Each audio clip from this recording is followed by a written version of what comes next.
Yo, what's going on, guys? Gabriel here. Slight change of plans. Plans have changed a lot and repeatedly. So I was initially making videos because I was going to do the whole van life thing, and it's still not off the table.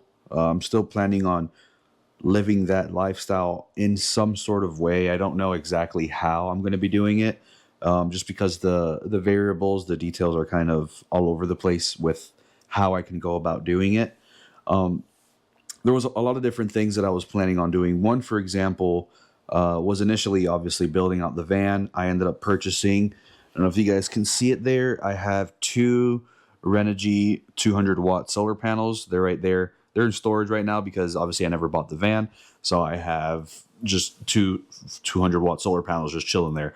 I also have, if you can tell, my room is a mess. I have boxes everywhere. I have the cooler, this slash fridge.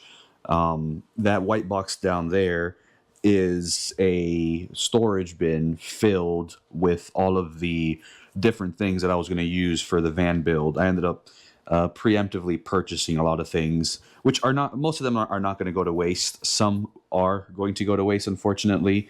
Like the, what's one thing that's going to go to waste? The little, I bought like a protective casing or outline for the max air fan that I was going to be putting on the actual van.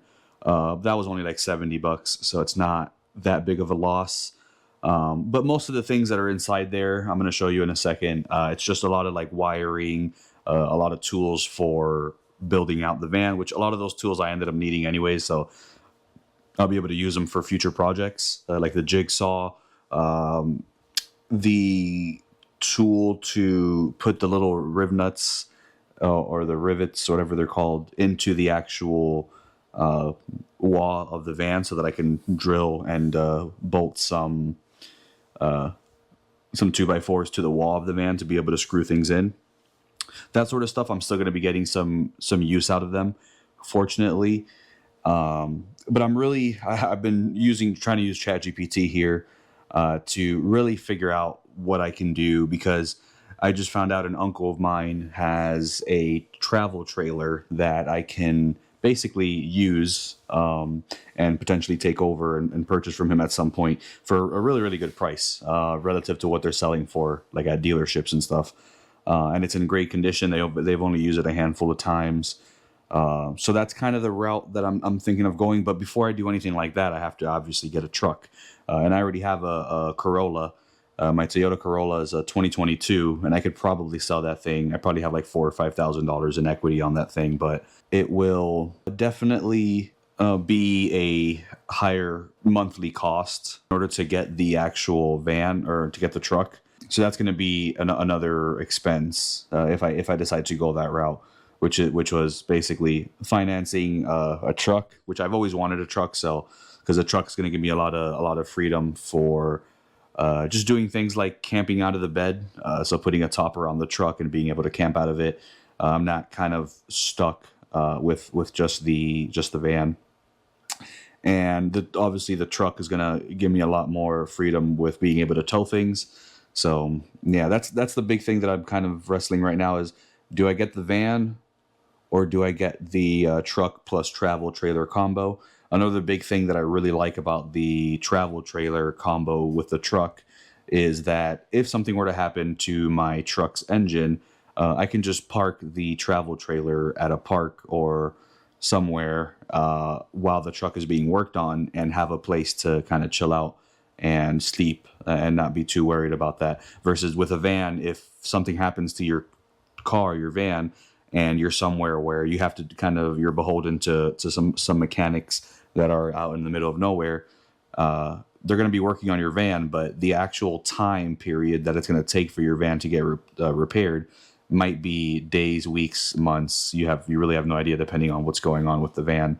And that's a big concern, because if your van is in the shop for a month, you're basically homeless for a month and you have nowhere to really sleep and do things. So yeah, having having that travel trailer and the truck combo, and obviously vice versa. If something happens to the travel trailer, I can just temporarily camp at the in the bed of the truck and just use that for my kind of temporary living situation. And it's just a lot of leeway. Fortunately, I have a job that allows me to work from anywhere.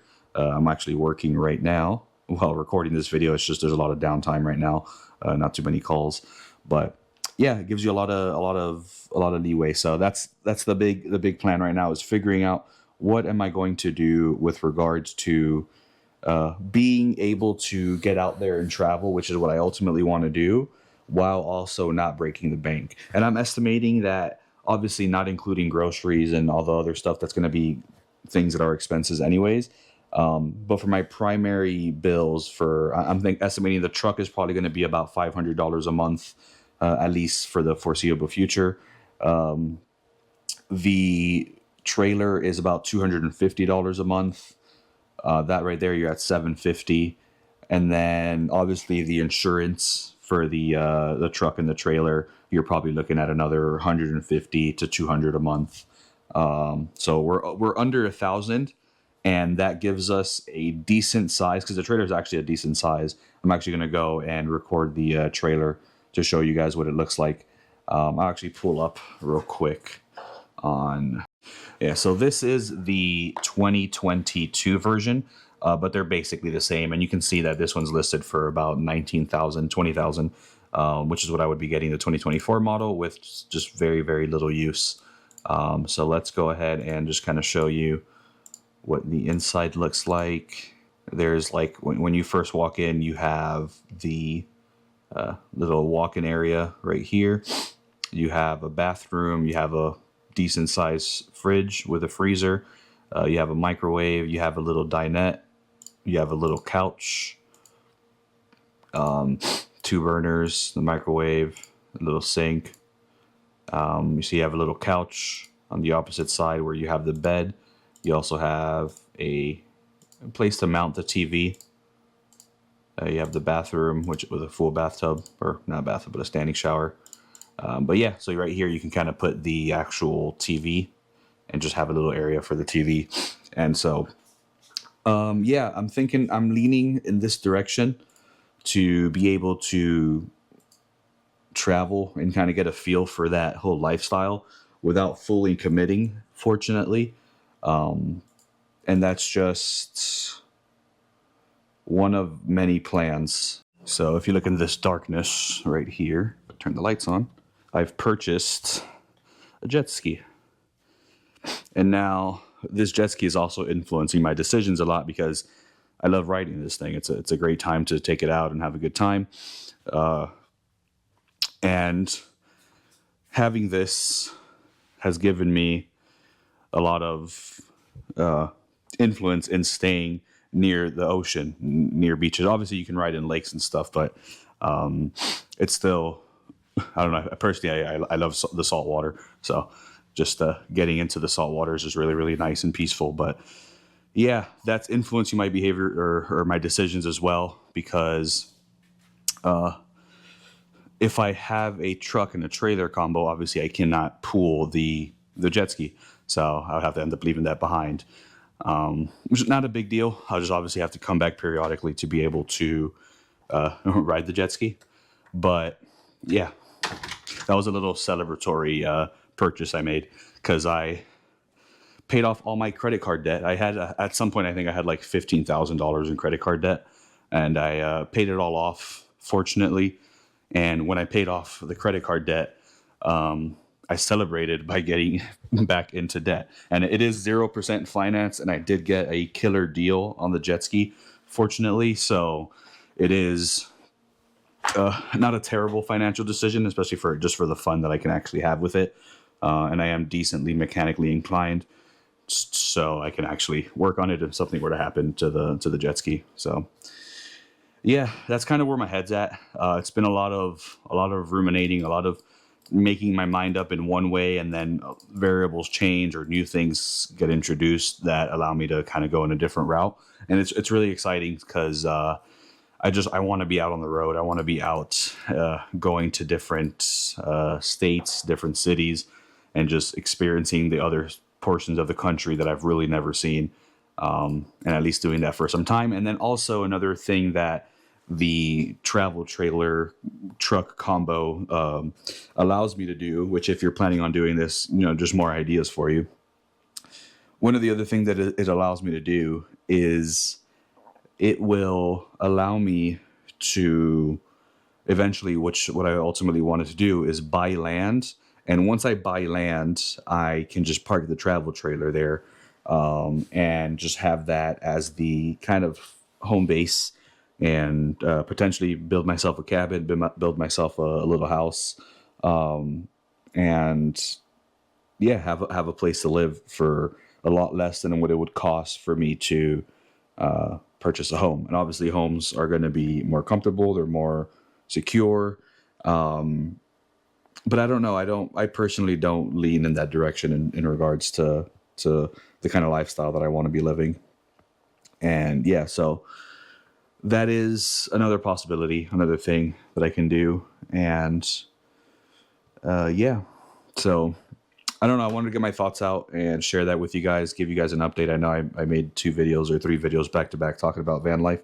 It's not out of the equation. It's just the variables. It might not be van life. It might just be trailer life, which honestly, I remember someone was talking on Reddit not too long ago about how it seems that like van life is popular, but like people living in RVs and trailers isn't as popular.